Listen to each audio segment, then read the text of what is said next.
up to Zion with singing. మనం సియోనులోనికి పాటలు పాడుతూ తిరిగి వస్తున్నాము.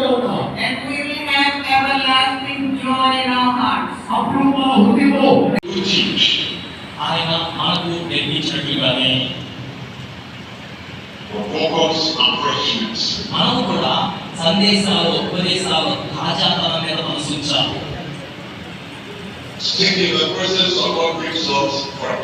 దేవుని యొక్క సాన్నిధ్యం మనల్ని ఎల్లప్పుడూ కూడా ఫ్రెష్ గా లేక తాజాగా ఉంచుతుంది. దేవుని యొక్క వాగ్దానం ప్రకారం ప్రార్థన చేయడం అనేది మనల్ని ఎల్లప్పుడూ కూడా తాజాగా ఉంచుతుంది.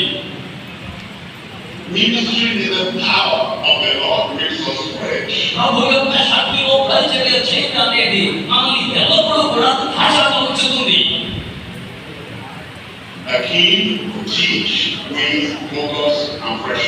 ఆయన వలె మనం కూడా ఏకాగ్రత తదేక దృష్టి కలిగి తాజాగా బోధించడం అవసరం. నమ్మిన వారందరూ చక్కగా గట్టిగా ఆమేన్ చెప్దాం.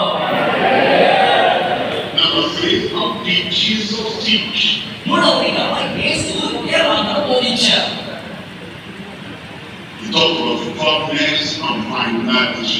ఆయన శ్రేష్టతతోనూ కనుగొనబడే ఆకాంక్షతోనూ బోధించారు. He didn't quote the philosophers, the psychologists, the scientists of the people. He taught with firmness and finality. ఆయన బోధించేటప్పుడు ఆ వేదాంతి ఇలా చెప్పాడు, ఈ సిద్ధాంతి ఇలా చెప్పాడు, ఈ తాత్వికుడు ఇలా చెప్పాడు, ఇలా చెప్పలేదు కానీ మానవాడి జీవితానికి సంధించబడే సత్యాన్ని నేరుగా వారికి బోధించాడు. He taught very clearly